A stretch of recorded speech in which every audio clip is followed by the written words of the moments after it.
Malaysia, so it's been great to get the boys back into close camp. Had a really good preparation. I'm really happy with the way we've progressed physically and tactically. So now it's just getting over to Hong Kong, 1 or 2 days preparation, and then the game starts Friday night. So everyone's excited, everyone's fit, everyone's healthy, and we're looking to perform really well and get hopefully a win.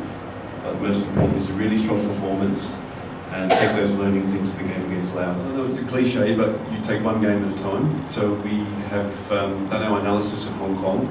They're in a very strong position at the moment, playing very well, very confident, very aggressive, quite adventurous in the way they play. So we're working on a plan where we've identified some of their weaknesses because they like to have players in advanced positions and they do leave spaces behind. So we're working on a tactic where we can entice them into areas where they want to go, but then close them off and then exploit the spaces behind. For Laos, it's something we'll start to look at in more detail after the Hong Kong match. The important thing will be to recover very well. We learned some important lessons after the Singapore game going into Malaysia, where we need to improve our recovery. And then if we arrive in Laos, we have a few days to prepare, and obviously that is the game where the script is a little bit flipped, where we are expected to win, which brings with it a different challenge in terms of mentality and preparation, where you're not the underdog, you're expected to dominate the game, you're expected to score goals, and we have to realise that we're going into their home territory. It won't be easy.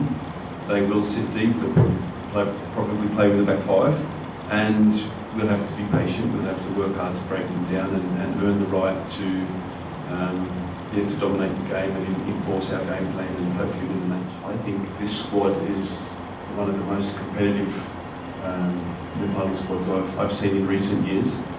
The depth that we have from number 1 down to 23, I have complete confidence in the entire bench to come on and affect the match, which is something as a head coach that it doesn't happen very often, where you could call on any one of those players from a 16-year-old and you know that he knows what to do and he's going to do a good job.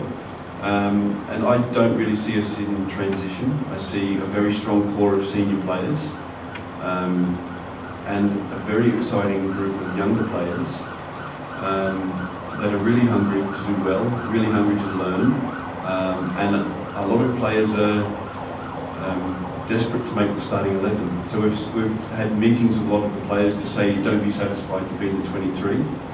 Push the senior players that you want to start in position, and you can feel in the training the intensity is really high. Competitive games that we play, if it's a 3v3 or a 5v5 or whatever we do, there's got some bite, there's some niggle in the trainings, which again as a coach is brilliant. That's what you want, and it makes my job tough to pick the starting 11, but I'm very confident in the starting 11 that I'll use against Hong Kong. I think after so long without playing in the stadium, maybe the players have forgotten that buzz, that atmosphere to play for your national team in front of our own fans. And I know it's something I'm excited about. I don't know the status of the stadium, I don't know where we're at with that situation, but I do know that with a full stadium and with the visiting teams having to come to deal with different conditions here, it's a huge advantage for us, and the fans will be the 12th man, the players will have so much motivation to perform in front of their home fans. If we can get the 3 matches here, I'd be confident to win all 3.